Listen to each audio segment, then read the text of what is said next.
Bagaimana nak survive ekonomi? Okey, kenapa orang perlu baca buku ni?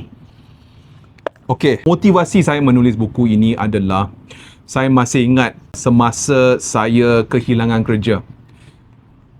Apabila saya baca buku-buku tentang bagaimana nak budget, diorang tak tulis istilah kehilangan kerja. Diorang tak tulis istilah inflasi. Diorang tak tulis istilah kalau apa yang kita sepatutnya buat apabila kita kehilangan kerja.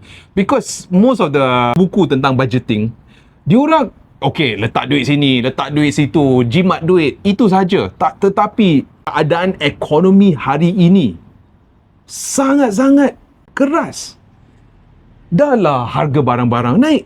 Lepas itu orang kehilangan kerja. How? There's no books about this. That's why apabila saya hilang kerja, apabila saya mengalami kos sara hidup naik, pada masa sama saya seorang banker. Saya tahu selok-belok tentang kewangan. I said to myself, tulis buku.